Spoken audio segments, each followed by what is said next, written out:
Today, Colonial Pipeline testifies before Congress discussing the ransomware attack last month that led to skyrocketing gas prices. Does its CEO regret paying the ransom? And the White House launching a new task force to boost domestic production and target China's unfair trade practices. And a software company, one of Bitcoin's biggest backers, is issuing $500 million of debt so it can buy more Bitcoin. That and much more, coming up at NTD Business. Good evening. Great to have you with us. Colonial Pipeline says a single compromised password led to the shutdown of one of the country's most important pipelines last month. Its CEO told a government committee today that an old piece of technology wasn't using a security feature called multi-factor authentication. Hackers used this loophole to get into its system. NTD's Colin Fredrickson has the details. Colonial Pipeline CEO Joseph Blunt defends his decision to pay ransom to hacker group DarkSide during Tuesday morning's Senate hearing. I believe with all my heart it was the right choice to make. Adding it was the hardest decision he's made in his 39 years in the energy industry. Blunt believes DarkSide exploited an old VPN system that wasn't intended to be in use, and multi-factor verification was a key topic. Prior to the attack, did your company require all employees to use multi-factor authentication? Ranking Member Porton, in the case of this particular legacy VPN, it did only have single-factor authentication. It was a complicated password, so I want to be clear on that. It was not a Colonial 123 type password. Multi-factor authentication means you must provide more than one piece of evidence to gain access to a system. For example, in addition to a password, you may have to enter a code texted to your phone. They're a really good security precaution because it isolates who's logging in down to a user who has possession of a particular device or assets. This comes after the DOJ seized nearly 64 bitcoins from DarkSide, valued at $2.3 million. This is out of 75 bitcoins Colonial paid in May. We will continue to use all of our tools and all of our resources to increase the cost and the consequences of ransomware attacks and other cyber-enabled attacks. The FBI generally discourages paying ransom because it could incentivize more attacks. The DOJ says companies should quickly come to law enforcement when attacked, saying that they may conduct similar seizures in the future. Colin Fredrickson, NTD News. Are you a fan of Kanye West's Yeezy fashion line? West partnered with Gap nearly a year ago. They just released their first product today, and it's already sold out. NTD's Phil Zoe has the story. Billionaire entrepreneur Kanye West finally releases his clothing line with Gap called Yeezy Gap. The first item to drop, a blue nylon puffer jacket called the Round Jacket. It retails for $200. Customers can visit gap.com/Yeezy to sign up and pre-order one, but it may be selling out fast. Oh, that's nice. I like that. It looks warm. Oh, very cool. It's cool. Yeah? It's cool. Yeah, I would wear it for a little bit. Why not? It's a little hot for this weather. I can't even think about a jacket. Some love it, some don't. It's very stylish. It looks waterproof too. Obviously, I couldn't wear it right now in the summer, but it got warm. I'd rock that. That's my favorite color too. So I'm sold. It's not exactly my style. Buyers pre-order the item now, but get it later this year in autumn when it's delivered. I have to see what it looks like on my person versus like a picture. Twitter user Saint says Kanye West was shown wearing the jacket himself in public. With over 3 million followers, Gap even updated its Instagram to promote the collaboration. Not by coincidence, today is also Kanye West's birthday. Yeezy turns 44. Phil Zoe, NTD News, New York. And Ohio's Attorney General wants Google to be treated as a public utility.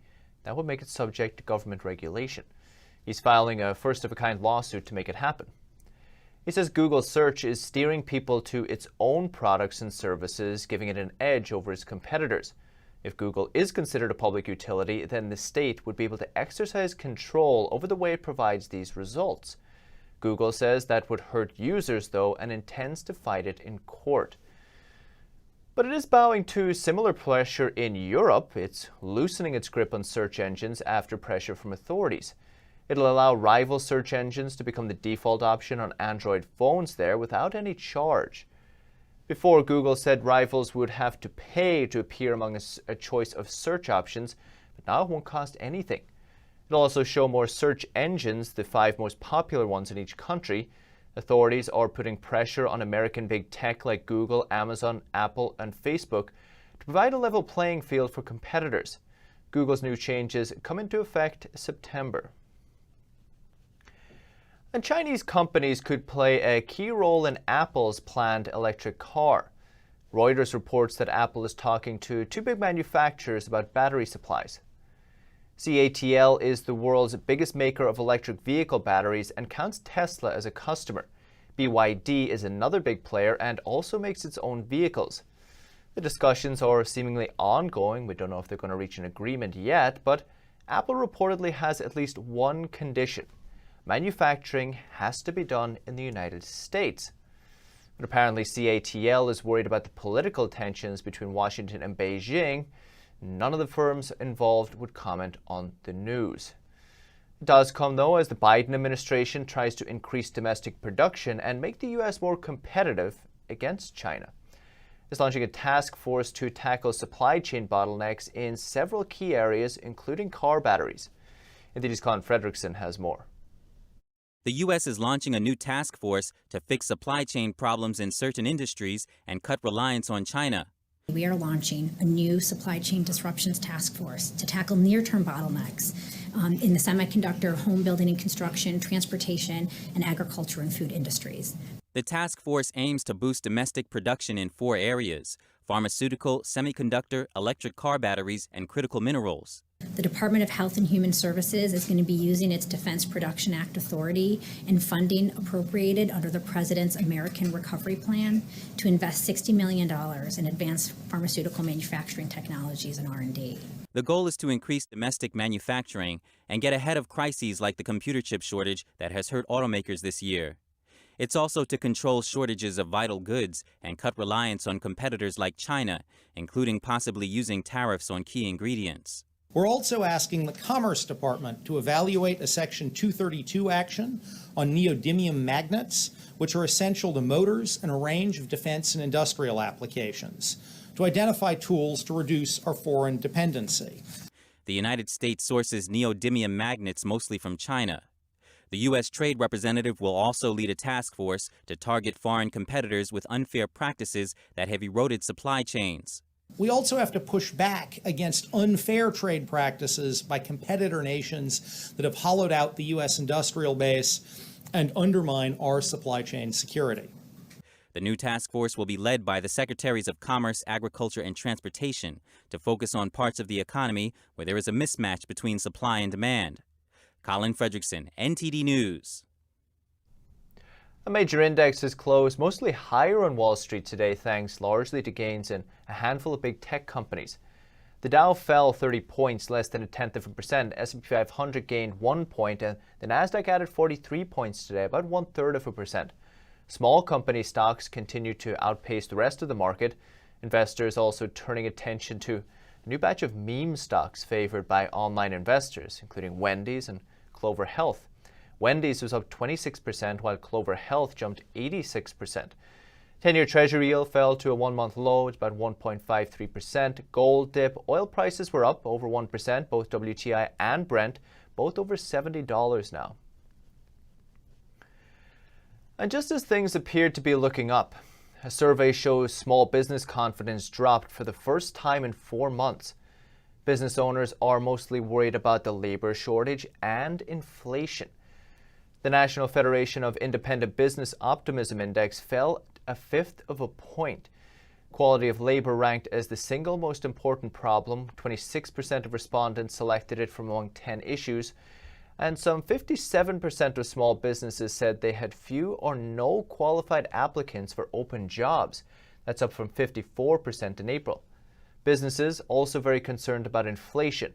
A record 43% plan to increase prices in the next 3 months. We hear from some business owners who are having trouble finding help. They tell us how it's impacting their business and their local economy. Vanessa Yorkovich has the story. In 74 years of business, Vic's Italian restaurant says it's never had this, a help wanted sign. As the season heats up in Bradley Beach, New Jersey, the restaurant is desperate for workers to meet summer crowds. How important is this summer for business? It's very important, but we can't do the customer service the way we used to. So we need more people, and I'm just fearful to some degree that if we don't have that, not every customer will understand. 77% of Americans plan to travel this summer, compared to 29% last year. A welcome sign for restaurants in summer hotspots like the Jersey Shore, closed for much of last year. This small beachside town balloons from population 4,000 to 25,000 in the summer. How critical are these restaurants to the Bradley Beach community every summer? Very critical, and I call it the bookends of Bradley Beach. On the east we have the beach, on the west we have Main Street.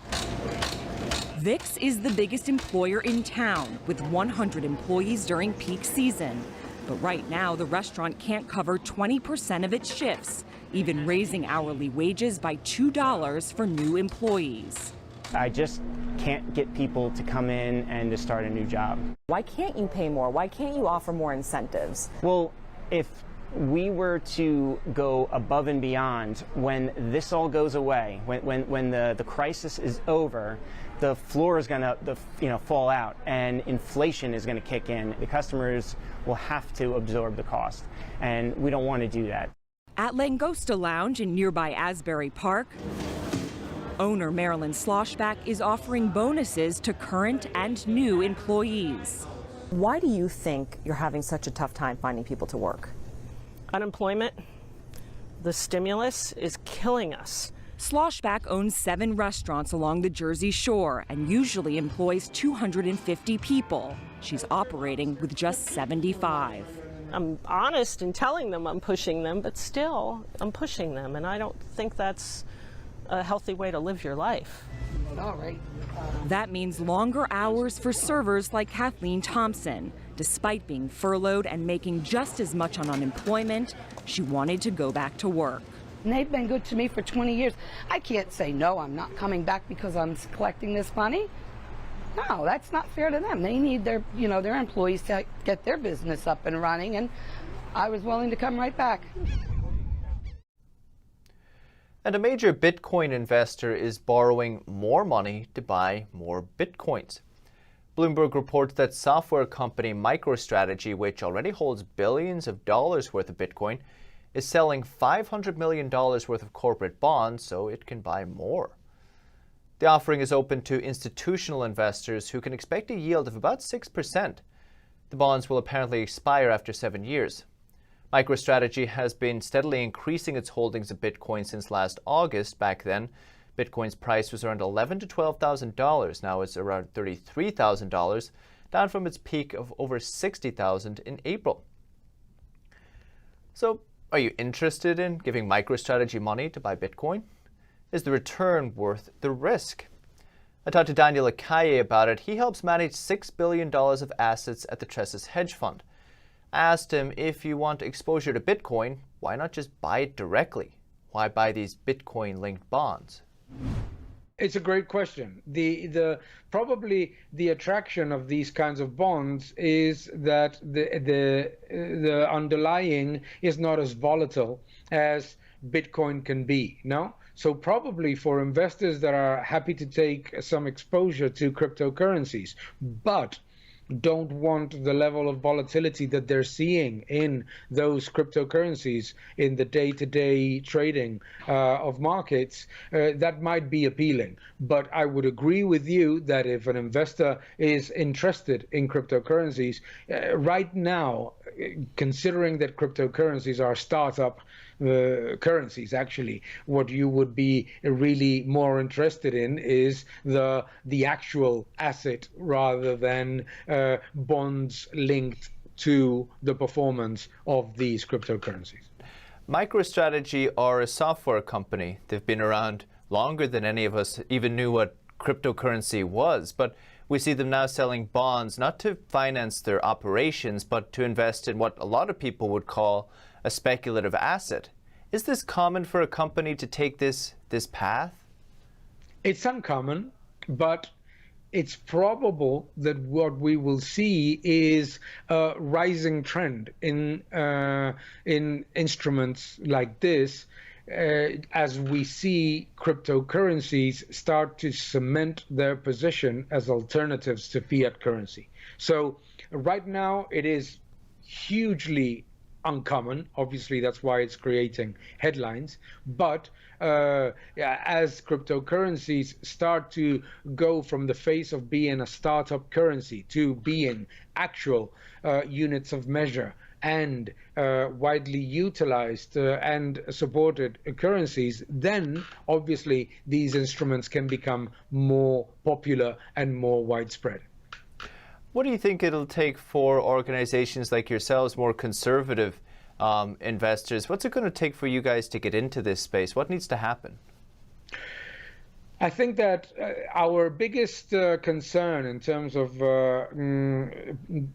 putting into our funds cryptocurrencies is the appetite for volatility and risk of our clients themselves. Our clients are very conservative, and they are the type of clients that that don't like to see moves of 20, 30% either up or down, but mostly down.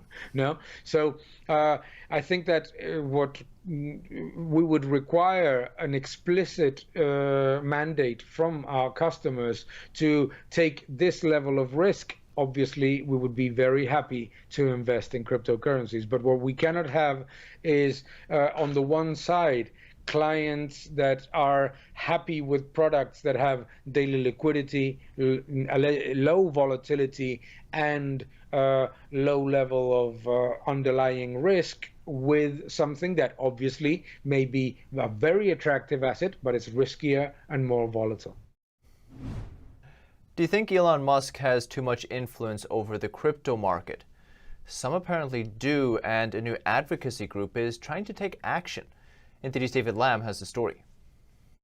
An advocate group called Stop Elon started their own digital currency about 3 weeks ago. On Sunday, the group held their first protest near a Tesla factory in Northern California. One of the organizers said they don't have anything specifically against Elon Musk himself. In fact, they think his ideas are innovative.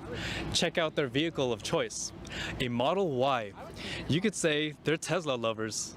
I think it's important to say that we don't hate Elon Musk. I think that he's got a great vision for the future. The main issues that we have is that he doesn't seem to care who he hurts. Hamilton says they currently have over 20,000 coin holders internationally. They hope to gain enough power to have 2/3 of voting power against Tesla stock. The whole purpose of it essentially is to try to hold Elon Musk accountable for his market manipulation, and later, once we've achieved that goal, to just sort of tackle any and all sort of market manipulation. Tesla bought $1.5 billion in Bitcoin in February and accepted it as payment in March. However, in a post to Twitter on May 12th, Musk suspended the use of Bitcoin to purchase Tesla vehicles. He's concerned about the environmental impact from maintaining and generating Bitcoin. Bitcoin's value dropped over 7% following this tweet. Tech investor George Haber says Musk is a huge influencer on cryptocurrency. He is Elon Musk. He is an extraordinary showman. Haber also adds that China is a key player in cryptocurrency. He believes that China may be trying to destabilize the global economy. There were and probably continue to be huge farms of mining machines inside China that basically transformed Chinese electricity into US dollars or euros or whatever they pleased. According to the University of Cambridge, China accounted for 65% of Bitcoin mining in April 2020. David Lamb, NTD News, California. Still to come this evening. Apple unveiling its new operating system, iOS 15. The company says it'll enhance your everyday life. What new features can we look forward to? And a Swedish company creates a new kind of electric boat that flies above the water. It promises to save Venice from the damage caused by traditional boats. That and more after this short break.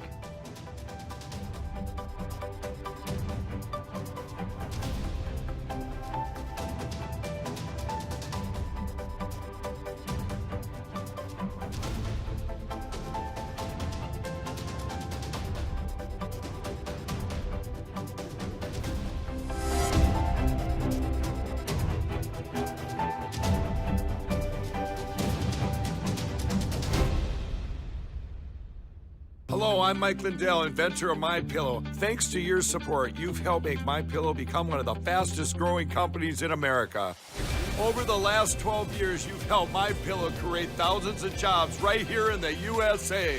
When I got MyPillow, I'm asleep almost immediately. I stay asleep at night and I wake up more well-rested in the morning. That's why I invented MyPillow. My patented fill adjusts to your exact individual needs and helps keep your neck supported and aligned. I'm interrupting this commercial right now. Retailers have canceled MyPillow, and to thank you for your support, I'm going to pass the savings directly on to you. For example, you get my 6-piece towel sets, regular $109.99, now only $44.98, or MyPillow dog beds for as low as $19.99 with your promo code. For the best night's sleep in the whole wide world, visit MyPillow.com. Why are millions of Americans moving their money into gold and silver? It's simple. The world has never been more unpredictable. The biggest economic crisis we've faced since 2008, and a government that's about to print trillions and trillions of dollars. That's why so many Americans are turning to gold and silver to protect their nest egg.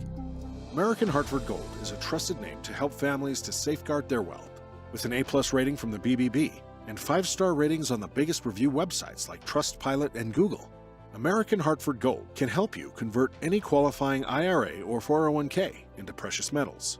Or they'll help you to easily purchase physical gold and silver and deliver straight to your doorstep. Learn how you can protect your wealth with gold and silver today. Get this free 2021 information guide. Call 866-893-1493 or text TV to 65532.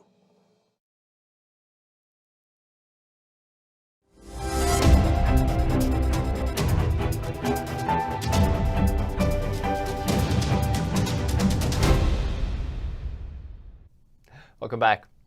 Apple says its new operating system will enhance everyday life for its users. The tech giant announced the release of iOS 15 on Monday. Officials say the new system will make FaceTime calls more natural, and a new feature called SharePlay allows you to listen to music or watch movies and TV shows with others at the same time. It also has new ways for managing notifications and redesigned weather displays that feature full-screen maps. iOS 15 also has new privacy controls system-wide to help protect users from potential hacks. And the new electric boat created by Swedish company Candela hopes to be the solution to Venice's erosion problem. Here are the details. Venice has long been in peril from the waves that motorboats create along its canals, eroding the foundations of historic buildings and threatening them with collapse. A new electric boat that flies above the water, presented during the Salone di Nautica boat show, might be a solution. Erosion, a problem known as moto ondoso, is caused by the wakes of motorboats, water buses, and ferries washing against the walls of buildings along Venice's canals.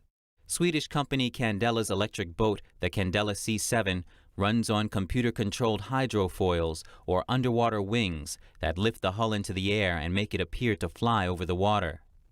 Candela says its technology significantly reduces moto ondoso damage. So here in Venice you have a huge problem with moto ondoso, which is wake damage. And with our technology, when you fly above the canal level or the water level, you reduce that with 95%. Candela says the boat travels silently on battery power, using a minimal amount of energy and creating a wake less than 2 inches high, similar to traditional rowing boats. Before it's been impossible because you need huge batteries to be able to compete with the combustion engines. But when you foil it, you drastically drop the consumption. We have the same consumption in 5 knots as you have in 20 knots. The company is working on a water taxi and a ferry using the same technology. Candela hopes its hydrofoils will become a regular means of traveling in Venice, reducing pollution and erosion. We have all seen how electrical vehicles have changed the pattern we travel on land. Now it's time to do that on sea. Looks nice. And that's the latest business updates for today. You can still catch NTD Evening News with Stephanie Cox. That's at 6:30 p.m. Eastern. For NTD Business, that's all for today. Thank you for watching. We'll see you tomorrow.